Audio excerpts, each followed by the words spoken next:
आज की वीडियो में पाकिस्तान की फिल्म इंडस्ट्री के एक सुपरस्टार हीरो जो बाद में बहुत बड़े विलन बन गए थे, असलम परवेज की जिंदगी का एक ऐसा वाकया, एक ऐसा लम्हा मैं आपको बताने लगा हूं जब उनकी हीरोशिप को खतरा हो गया था।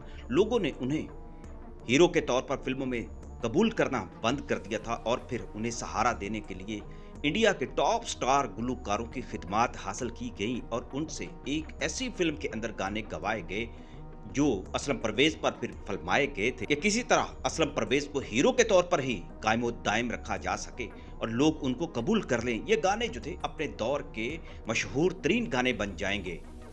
आज की वीडियो में मैं आपको वो गाना सुनवाने लगा हूं जो असलम परवेज की डूबती हुई फिल्मी कश्ती को बचाने के लिए भारत के इंतहाई मकबूल तरीन गुलकार हिम्मत कमार से गवाया गया था। लेकिन इससे पहले मोहम्मद रफ़ी साहब से भी राब्ता किया गया था और मोहम्मद रफ़ी ने असलम परवेज के लिए गाना क्यों नहीं गाया था। ये वो दौर था जब फिल्म हम सफ़र जो 1960 में रिलीज हुई थी और इस फिल्म में असलम परवेज के साथ यास्मीन थी। पाकिस्तान की इंतहाई खूबसूरत अदाकारा थी, मंजी हुई अदाकारा थी और इस फिल्म के प्रोड्यूसर और डायरेक्टर जो थे वो शौकत हाशमी थे, जो उसी ज़माने में इंडिया से पाकिस्तान आए थे, फिल्मी सहाफ़ी थे और यहाँ आकर उन्होंने पाकिस्तान की फिल्मों में हदायतकारी शुरू की, फिल्में लिखी भी, गाने भी लिखे और उनकी प्रोडक्शन भी की थी। असलम परवेज़ अपने दौर के एक मकबूल तरीन और इंतहाई मुहज़्ज़ब तरीन अदाकार समझे जाते थे। उनकी अपनी कहानियाँ बहुत ज़्यादा उस दौर में ज़ेरे गर्दश रहा करती थी। थ्री पीस सूट में वो मलबूस रहते थे, मुहज़्ज़ब चेहरा, और उस दौर में उनके पास अपनी गाड़ी हुआ करती थी। उनका अंदाज़ ऐसा था कि देखने वाला धोखा खा जाए। परवेज़ की शख्सियत में एक ख़ास किस्म की जाज़बियत थी, मगर फ़िल्म में यही शख्स साजिशों, चालों और रेशा दवानियों से हीरो और हीरोइन की ज़िंदगी उजेरन कर देता था।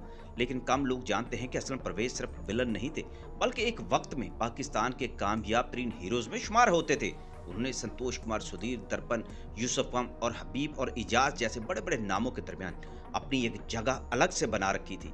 1955 में फिल्म कातिल से उनका सफर शुरू हुआ था और इसी साल पाटे खान ने उन्हें बतौर हीरो मुतारफ करवा दिया था। फिर 1959 में फिल्म उनकी नूरजहां के साथ फिल्म कोयल आई तो असलम परवेज शोहरत की बुलंदियों पर पहुंच गए थे। मगर 1960 के बाद उनकी किस्मत ने ऐसा पलटा खाया, सब कुछ बदल गया। कहा जाता है इसमें कुछ बद्दुआ भी शामिल थी, और ये बद्दुआ क्या थी इससे पहले मैंने आपको अपनी एक वीडियो के अंदर उनके बहुत सारे हालात ऐसे बता दिए हुए हैं कि जिसमें नज़र लग गई थी खुद अपने ही कुछ अमाल की वजह से।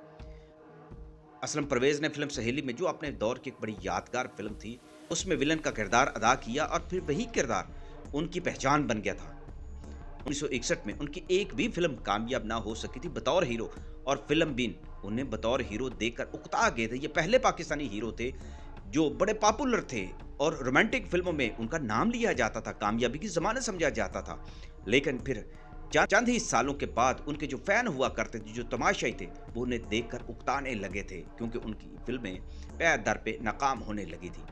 और ये फिल्मी दुनिया का एक अजीब और अनोखा ही वाकया समझा गया था कि एक कामयाब हीरो नापसंदीदा बन गया था।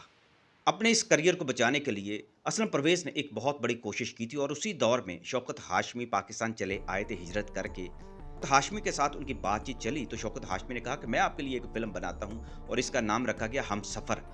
और कहा गया कि भारत के टॉप गुलकार मोहम्मद रफ़ी से असलम परवेज के लिए गाने गवाए जाएं तो शायद किस्मत बदल जाए। मगर मोहम्मद रफ़ी तक अप्रोच की गई और इसके लिए खुद शौकत हाशमी इंडिया भी गए, और इस दौरान फेरोज नज़ामी जो मोहम्मद रफ़ी के उस्ताद भी थे, लाहौर में मौजूद होते थे, उनके ज़रिए भी मोहम्मद रफ़ी से रब्ता किया गया कि वो एक गाना कम से कम गा दें। मोहम्मद रफ़ी से कहा गया कि वो पाकिस्तान आ जाएं, एक गाना उनसे गवाना है। लेकिन मोहम्मद रफ़ी ने बड़ी मोहब्बत से माजरत कर ली। फिर शौकत हाशमी ने हिम्मत कुमार को राज़ी कर लिया और उन्होंने असलम परवेज के लिए फिल्म हम सफ़र में एक गाना गाया था। इस गाने के हवाले से बड़ा प्रोपेगेंडा किया गया कि अपने दौर का सबसे सुपरहिट म्यूजिकल एक ऐसा गाना असलम परवेज के लिए रिकॉर्ड किया गया है जो पाकिस्तान में तारीख बना देगा। इस गाने की वजह से इस फिल्म को देखने वालों का तांता भी बंद गया था। हिम्मत कुमार के अपने जो पाकिस्तान के अंदर बहुत ज़्यादा फ़ैन थे, वो ख़ास तौर पर ये फिल्म देखने के लिए गए, लेकिन कहा जाता है ये फिल्म नाकाम हो गई थी। और फिर तारीख ने ये लिखा कि कभी कभी एक गाना, एक फिल्म या एक कोशिश भी किस्मत नहीं बदल सकती, और यही हुआ था असलम परवेज के साथ। कहा जाता है उन्होंने फिल्म में खुद इन्वेस्टमेंट की, लेकिन फ्रंट पर उन्होंने शौकत हाशमी को ही रखा था। लेकिन किस्मत ने उनका साथ ना दिया। वो हीरो से फिर विलन बने और फिर हमेशा के लिए पाकिस्तानी फिल्मों के एक यादगार विलन बनकर रह गए थे। अब जरा हिम्मत कुमार का वो गाना सुनिएगा जो असलम परवेज पर फिल्माया गया था। रात सुहानी है, सोया सोया चांद है, मेरी कसम एक बार मुस्कुरा दे।